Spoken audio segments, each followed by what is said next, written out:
Hey guys, what's up? Welcome back to another edition of Intuitive Angling. Much appreciated you guys checking the video out today and taking a little bit of time out of your schedules to do so. And if you guys watch many YouTube bass fishing channels, inevitably when July 1st comes around, everybody has to do the token video. It's like the best baits for July, top 5 baits for July. And it's about as exciting as a bread sandwich because you know what they're gonna say. A deep diving crankbait, a big worm, a football head jig, a spinner, or excuse me, a shaky head, and some type of a topwater. That's usually what all of them say. So it's sort of funny that when July rolls around, everybody or first of the month, they come out with the same, everybody does the same stuff.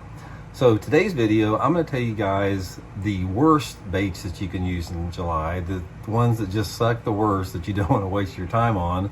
And I think you guys might find that a little bit more interesting than the same old best baits for July.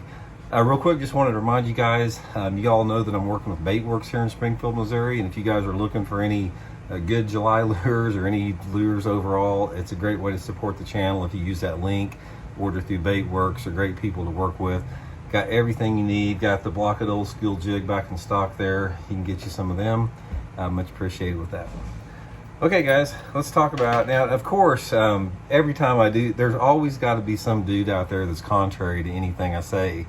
So I have no doubt that when I talk about every one of these lures, some guy's going to say, oh, I hammer them on that in July, Randy. So that's just a given that somebody's going to say that. Here are the 5 baits that I would suggest do not waste your time on, because there's something about when you get into July and August, fish just will not bite these baits. First one we'll talk about is a crawdad pattern crankbait. Now it doesn't really make any difference what type of crankbait it is. There's something about a crawdad pattern crankbait in July that you're just not going to catch many fish on, except unless maybe you're up in the Great Lakes somewhere where there's a ton of smallmouth. That could be one exception. But for the most part, you're wasting your time fishing the crawdad patterns. You need to stay with more like the perch patterns or the shad patterns. Next one is a blade bait. Blade baits are terrible in the summertime of the year. Now you can catch fish on spoons, on jigging spoons, big flutter spoons, something like that. But there's something about a blade bait for me that just catches bass in the wintertime. I've tried it in the summer on structure. I just can't catch any fish on it. Don't waste your time on a blade bait. Next one is a big swim bait or a big glide bait. Now, when you're getting into the post spawn, like late May, early part of June, there can be a pretty good glide bait, big swim bait bite. Guys, once the water temperature starts to get up in the 80s like it is right now, and things get super hot, dog days of July and August, the big swim baits and the big glide baits simply do not produce as well. Now you can obviously, like a big swim bait, if you're throwing a big paddle tail on a drop off or something, you might catch something like that, but the ones that ride up higher in the water column, for whatever reason, these fish just don't bite them very good, so I'd stay away from that. Next one is the Alabama rig. Alabama rigs suck in the summertime. I mean, I'm sure some of you guys catch some fish on them, up north especially, but for the most part, I can't get bit on an Alabama rig in the summertime.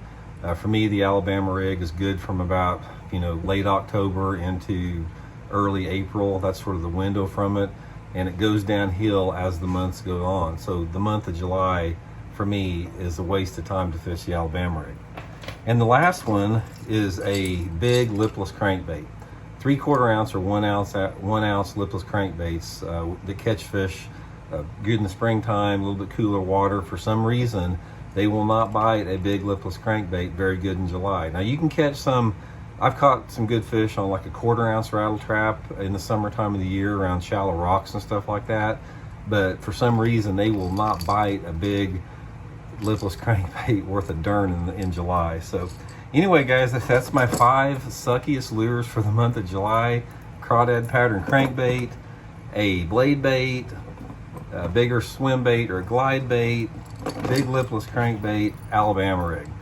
Don't waste your time with them because you're not going to catch a lot of fish on them, in my opinion. So anyway, guys, I hope you enjoyed the video. We'll talk to y'all later. See you.